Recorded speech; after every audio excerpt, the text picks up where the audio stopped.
The following is a true story. I have a new book out called Negotiation Genius, and this is one of the opening stories in the book. It's a completely true story where the people are disguised. And in the book, I tell about a person named Chris. And Chris is a very nice man who works as the chief procurement officer of a major international corporation. Chris is also known throughout the organization as a fantastic negotiator.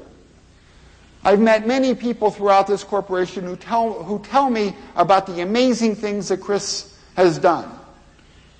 But Chris is a fairly humble person who always has a simple version of the story where it was not all that complicated. Okay? And this is my favorite of all of these stories.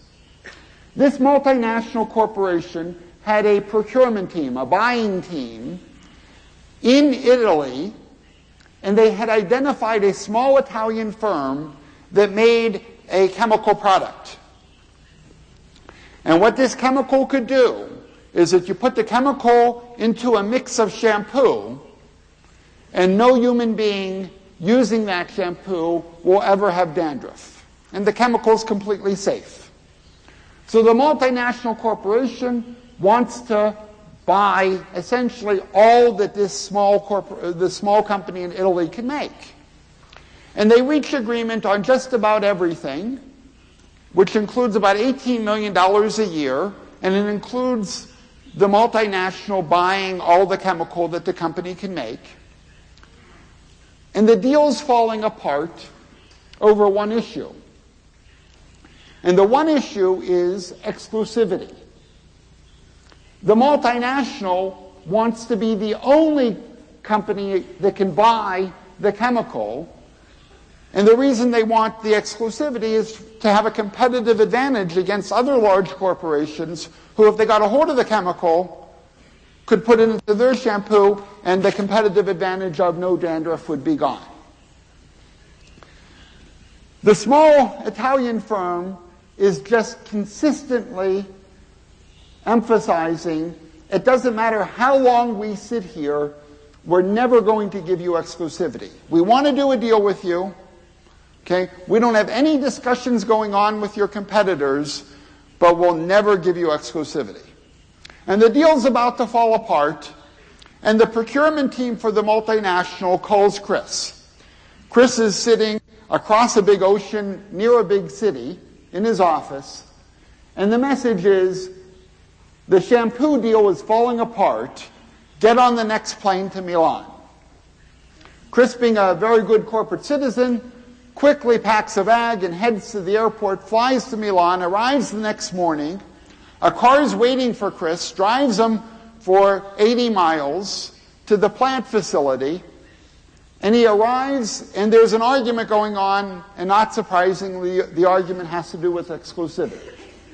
And one side saying, we have to have exclusivity, and the other side saying, we're never going to give you exclusivity. And after 10 minutes, after 10 minutes of Chris's arrival, there's a break called. Restroom break, coffee break. And Chris is walking down the hallway with the grandfatherly figure who owns the small company. And he pleasantly says to the owner of the Italian firm, would you mind telling me why you won't give us exclusivity, since we're willing to basically buy all you can make, and we're willing to pay you a price you're happy with? And the owner of the Italian firm said, I'm happy to tell you why.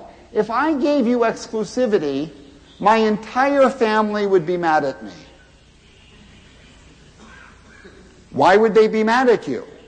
Well, I have a cousin who makes a locally made shampoo, and we sell him 50 liters a year. And 10 minutes later, there was an agreement for worldwide exclusivity, except for up to 100 liters a year for the cousin.